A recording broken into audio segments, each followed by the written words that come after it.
Nangaon mi oh. Yan.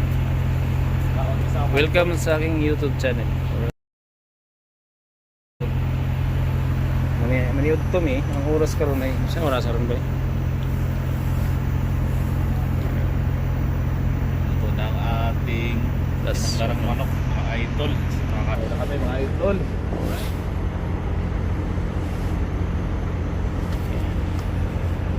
So habang kumakain nagkikwentuhan kami. So ayun, welcome back. Pakilala ko pala sa inyo. Pangalan ba? Ramon, tawag sa akin dito, Don Ramon. Don Ramon. Si ano ito? Europe. Ano dito? Vlogger ito. Ang kanyang page ay sabihin mo ba? Europe Pinoy Trackers Barber, yan ang page ko rito sa Europe. So, kilala akong Don Ramon tawag dito. Don Ramon. Gugupit ako sa mga pagkingan. Gugupit ako sa may Lorito, kaya lang nakakabit sa may Lorito. Ano pa? Kakalbuhin ko lang ito lagi. So, lunch kami ngayon. Oras ngayon ay mag-alas 2 na. Late na rin ako gumising. Kagabi, nauna akong pumarada. Nauna ako na ba? Oo. Kaso nga lang, hindi ako nagbukas ng BFF. Yung kumbaga nakikita yung ano. Pero may push ako. Nung pag-arrive ko dito, may push ako short sa page. Na dito ako mag-break. Yun yung push ko. Siguro di mo napansin yun. Oo, yun. Kaya ngayon, magkikwentuhan kami habang kumakain. Okay? Para mayroon tayong ano, napapanood nyo ako sa mga vlog ko sa YouTube. Parehas kami ex-Saudi. Okay? Ano, bigas mo, nakasarap din ako. Oh, Mas pinag-rice. Bawa na ako. pamot ba?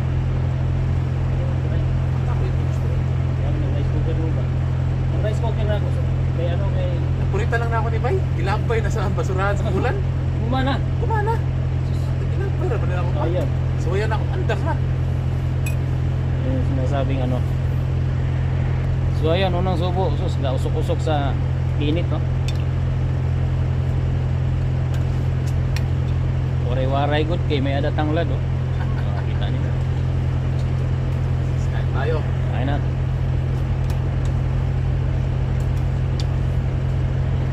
Sabaw pa lang, ayos na, oh. Ayan.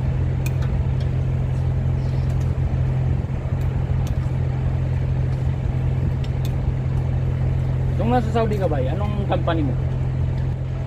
Almari? Ha? Almari. Almari. Amat transport. Tama. So ayun guys, welcome back. Tapos na kami kumain. So parehas kami Saudi boy. Konting ano lang ito, mga for fun lang ba? Para doon sa mga nangangarap din mag truck driver. So ito muna si Don Ramon muna ang magsalita about dun sa anong magandang ano mo ba? May share mo sa mga truck driver bilang taga Saudi, Pilipinas. Dito. Ma-share ko dyan, hanggat may opportunity na binibigay itong Europa ay i-grab nyo na kasi galing ako sa Saudi Arabia, alam ko yung buhay ng Saudi Arabia, alam ko yung income, kita ng mga truck driver ko. Mas lamang dito ang maganda ang kita dito sa Europe. Dito nakakapag-ipon. Hindi ko lang babanggitin yung about sa mga salary kasi confidential. Pero yun ang masasabi ko. Mag-apply kayo dito mo malalaman na maayos dito. May disiplina mga driver dito. May tamang sistema ng mga driver dito. So, hindi na-abuso mga driver dito kasi sinusunod tayo tachograph, oras, may batas dito na sinusunod. Yun, kung ano, sana mag-apply kayo dito lalo na sa mga driver dyan sa Pilipinas. Alam ko mahirap ang trabaho lalo sa mga nagbabaya sa pier. Galing din ako ng pier. Alam ko yung hirap ng trabaho dyan. So pagod buyat. Tapos magtingin pa sa atin dyan na para tayong mataga, para tayong perwisyo tayo sa kalsada, babang schedule. Nakakarami sa mga truck driver dyan sa Pilipinas. Hindi pinapahalaga na ng gobyerno mga trackers. Apply na dito sa Europe. Yun. Yun yung ano din ba, isa napapansin ko no kasi siyempre nasa media platform tayo no. Napapanood natin no, talagang mga nangyayari. Oo. Marami talaga. So kung may opportunity talaga, Uutungan ka. tutungon ka pa. Rikirin ka, kahit na kaya mo namang gawin. Narikir ako 2 beses dyan. Sa Ortigas at saka sa Mabini. Shortigas pa doon Oo. sa may EDSA. Sa may Shield. Oo. Yung galing akong ano. Nakapasok ka pa ng Shell nun? Hindi naman. Hindi na. Tinutulak ko lang pagpunta Shield. Naubusan ng ano eh. Ngayon, hindi na umabot. Hinarang na ako. Kita mo, ganun katindi. Hinarang na ako. Kasi sabi ko, dyan na mag-ano na ako. Papagas na ako. Hinatak nila. Buti may samahan kami. May samahan kami sa ano eh. Yung sa Oo. kuha natin ba sa garage. Ano ako noon na nabunlot kumbaga. Oo, nakita. So ayun, yun yung ano, kami magkasabay na naman. Pangalawang time yun, na-meet namin ni Don Ramon dito sa Europe. Parehas kaming Saudi, ex-Saudi. Doon din kami na kuhan din. So bali dalawang company rin ako sa Saudi. Isang nasa Aramco ako, nasa company. Although maganda ang kitan sa Saudi, pero hindi lahat. Tapos nag-Almaray ako, ayos din.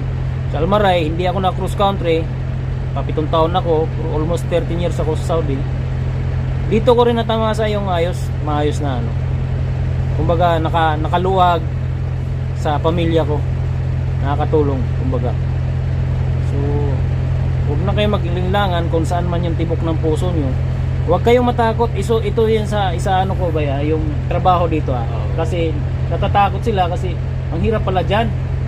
Tulad ng exam pa daw, Oo. Code 95. Yung Code 95 talagang mahirap yun kung ano. Pero mapag-aaralan. English naman eh.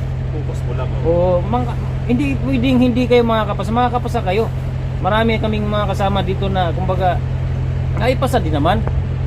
Ngayon kung di mo istadihan, hindi mo talaga makukuha yun. Kailangan aralin mo. Para ka lang nag-aaral. Nag-aaral Marami ka. rin kasi naguguluhan doon sa ano ba yung sa tako, yung oras-oras. Naguguluhan pa sila kasi wala pa sila dito. Sa bawat sa tako, naguguluhan kasi hindi sila actual. Wala pa. Well, this na.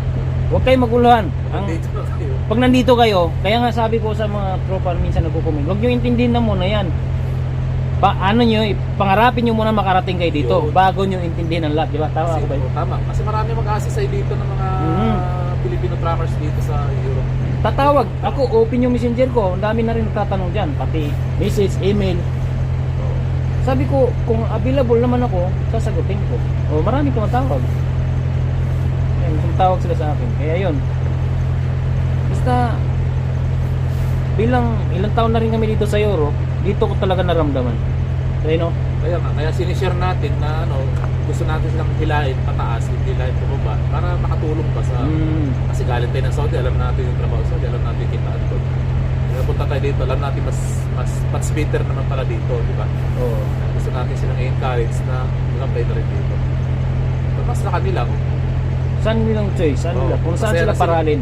Kung saan tayo masaya? Comfortable kayo, goods lang din yun. Kasi tama yung, alam mo yung vlog mo ba na hindi tayo patanda. Hindi tayo pabata. Patanda tayo. Ito yun. Sayang ang Kung saan kayo masaya, okay lang naman. Kung masaya kayo, nasa inyo din pa rin yun. Pero iba pa rin yung tumatanda na tayo eh. Kumbaga, meron kasi ako napanood na ginawa niya ng vlog. Parang ang pakiramdam niya parang minamalit siya ng mga nasa Europe, Canada. minamalit siya? Dahil sa sahod nga, parang gano'n, mababa daw sahod Hindi. namin. Dahil galing tayo dyan, di ba? Kaya naggawa ko ng reaction na gano'n, topic ako ng gano'n. Hindi gano'n naman. Pag-encourage yung ginagawa nila. Kasi karamihan na nagpo-comment kasi galing din ng Saudi. Alam nila talaga. Kaya kinukompare nila yung buhay dito sa ibang bansa sa Saudi. Hindi lahat ng sa Saudi magaganda rin ang may sahuran din magaganda sa Saudi. Hindi naman lahat. Depende pa rin sa company. Depende sa posisyon. Depende sa posisyon. Kung may posisyon, may magandang sweldo. Minsan, pagka napasok malaki yung files, tulad ng Slumberger, Halliburton, yun. kita dyan. Malaki ang sweldo mo. Nakita naman driver dyan. Oilfield. Oilfield, Ay, wala yung neighbors. Yung neighbors, di ba? Dati full area. Marami malaki sweldo. Pero yung mga trackers na tulad na yung mga transporter, nasa maximum lang na pumagkano ng Pilipinas.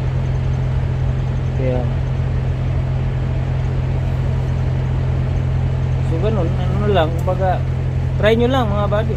Try nyo lang, sa maranasan nyo yung nakasuot kayo ng ganito, sobrang lapig. Basta ang sabi, walang kwan dito. Kumbaga, ang pagdasal nyo lang. Huwag nyo munang intindihin yung Code 95 tako ano. Ipagdasal nyo na makarating at makapasa kayo. Yun ang importante. Oo, huwag nyo munang intindihin yung tako kung Tsaka yung ano dyan. Sahod, huwag nyo naman inintindi yung, ay, mababa dyan, di ako mag-apply. Oo, huwag. May minimum wage dito. Oo. First timer ka talaga, Normal. Normal na sahod. Ang ipagdasal nyo lang na makarating kayo dito.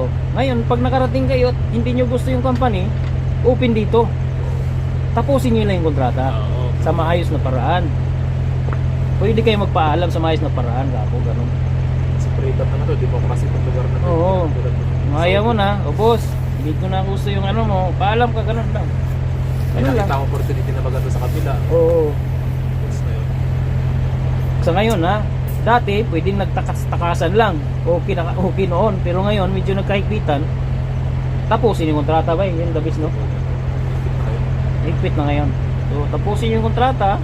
Pag ayaw nyo na, pero maganda dyan, kausapin nyo na po na si busing nyo, bigay, Pa-increase, oh. pa-increase kayo, o ano, kung Ibigay. hindi nyo nagustuhan yung sweldo, pakiusapan nyo. Malin nyo ibigay. Pag ibigay, di, tuloy. Pero kung hindi ibigay, ibig sabihin, ayaw ng boss mo. Baka hindi maganda ang performance mo. Ganun yun. Pag pinigilan ka ng boss mo, maganda ang performance mo. Diba? Kung meron pang ano yan ba eh? Oh, giniling oh. Ibigay na, ulam na naman. So hanggang dito na lang kwentuhan namin no, kasi naka 12 minutes na ako. So hindi naman talaga ano to kasi meron pa akong mga part na iha sa ano nito ko. So basta yun lang, follow nyo sa page niya. Ano ito? Europe Pinoy Truckers Barber, nagugupit ito. May YouTube din ito kaso hindi masyadong inaasikaso yung YouTube. Mas masaya siya sa Facebook page. Mayroon din siyang YouTube. Kung ako, siyempre, matagal na ako nag-YouTube, kaya YouTube ako nakapokus. Tik-pitik lang sa Facebook page. Yun lang. Don't forget to subscribe, Lolito World Tracker, and siyempre paalam tayo ng maayos. Okay, Inat, at good luck sa mga aspiring truck driver na nag-apply dito sa papuntang Europe. So yun lang. So, maraming salamat sa Keep support. safe, keep tracking. Keep safe. Sa inyo lahat mga buddy. Sana makarating din kayo kung saan nyo gusto. So yun, ingat kayo palagi. Sa Saudi man, kahit sa bansa man, buong mundo. Keep safe. Ciao. See ya.